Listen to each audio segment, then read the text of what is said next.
In 1989, PepsiCo became the sixth largest military power in the world. They didn't invade anyone. They didn't build weapons, they just traded soda for Soviet warships.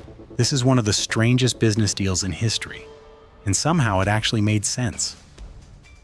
To understand how a soda company ended up owning a navy, we need to go back to 1959. During the Cold War, the United States and the Soviet Union weren't just competing militarily, they were competing culturally and economically. Both sides wanted to prove their system was better, and one way to do that was through consumer products. In 1959, there was an American exhibition in Moscow showcasing American products and technology. Vice President Richard Nixon was there. Soviet Premier Nikita Khrushchev showed up, and at one point, they stood at a Pepsi booth. Donald Kendall, a Pepsi executive, saw an opportunity. He handed Khrushchev a cup of Pepsi. Photographers captured the moment, the leader of the Soviet Union drinking American soda. It was brilliant marketing. The image went around the world. And more importantly, Khrushchev apparently liked it. Pepsi became the first American consumer product sold in the Soviet Union. It was a huge deal, both politically and financially. But there was a problem. The Soviet ruble wasn't convertible to American dollars. Soviet citizens couldn't just pay Pepsi with money that worked internationally, so Pepsi and the Soviets had to get creative. The solution they came up with was barter. Instead of paying with money, the Soviet Union would pay Pepsi with something else, stolichnaya vodka. Here's how it worked. Pepsi would ship soda concentrate to the Soviet Union. The Soviets would bottle and sell it domestically. In exchange, Pepsi would get stolichnaya vodka, which they could then sell in the United States for actual dollars. It was weird, but it worked. For decades, this arrangement continued. Pepsi sold soda in the USSR, and in return, they became one of the largest importers of Russian vodka to America. But by the late 1980s, there was a problem. Pepsi wanted to expand. They wanted to sell more soda in the Soviet Union. But the vodka deal wasn't generating enough value anymore. Pepsi needed a bigger payment. The Soviet Union, meanwhile, was collapsing economically.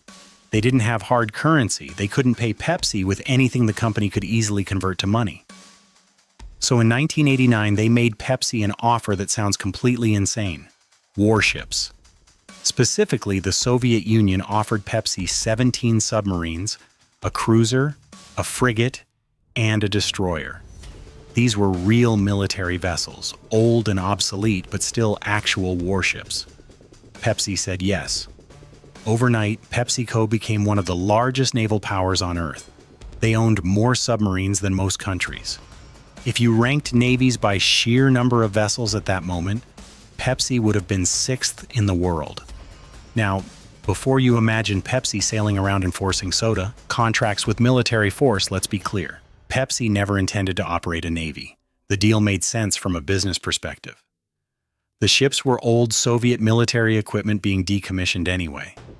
Pepsi's plan was simple: immediately sell the ships for scrap metal. Scrap metal prices were high in the late 1980s. The Soviets got to offload obsolete military equipment they were going to scrap anyway, and Pepsi got payment they could actually use. The ships were sold to a Swedish scrapyard, and Pepsi got the cash value.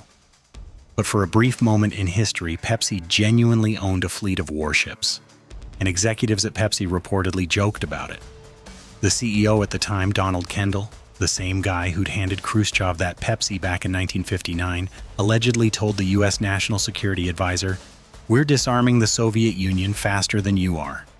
It was a joke, but it was also kind of true. Pepsi had just taken a small chunk of Soviet military hardware off the table, all in exchange for soda.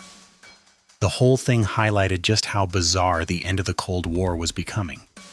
The Soviet economy was so broken that they were literally trading military equipment for consumer products. And American companies were playing along because, somehow, it made financial sense. The Pepsi Navy deal happened in 1989. 2 years later, the Soviet Union collapsed entirely.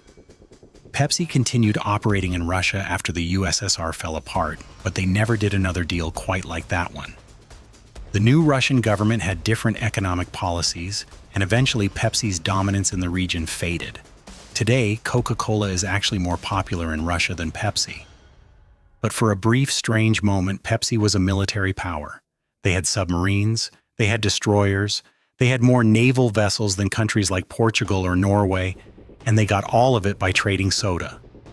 The whole story is a perfect example of how weird international business and Cold War politics could get. It also shows how creative companies had to be when dealing with the Soviet system. You couldn't just sell products for money, you had to figure out elaborate barter systems involving vodka and warships. To this day, Pepsi is the only major corporation in history to have ever owned a navy. It's one of those facts that sounds made up, but it's completely real. So the next time someone tells you business deals are boring, remind them that Pepsi once owned 17 submarines. If you want more strange but true stories from history, subscribe for new videos every other day. Sometimes reality is weirder than anything you could make up.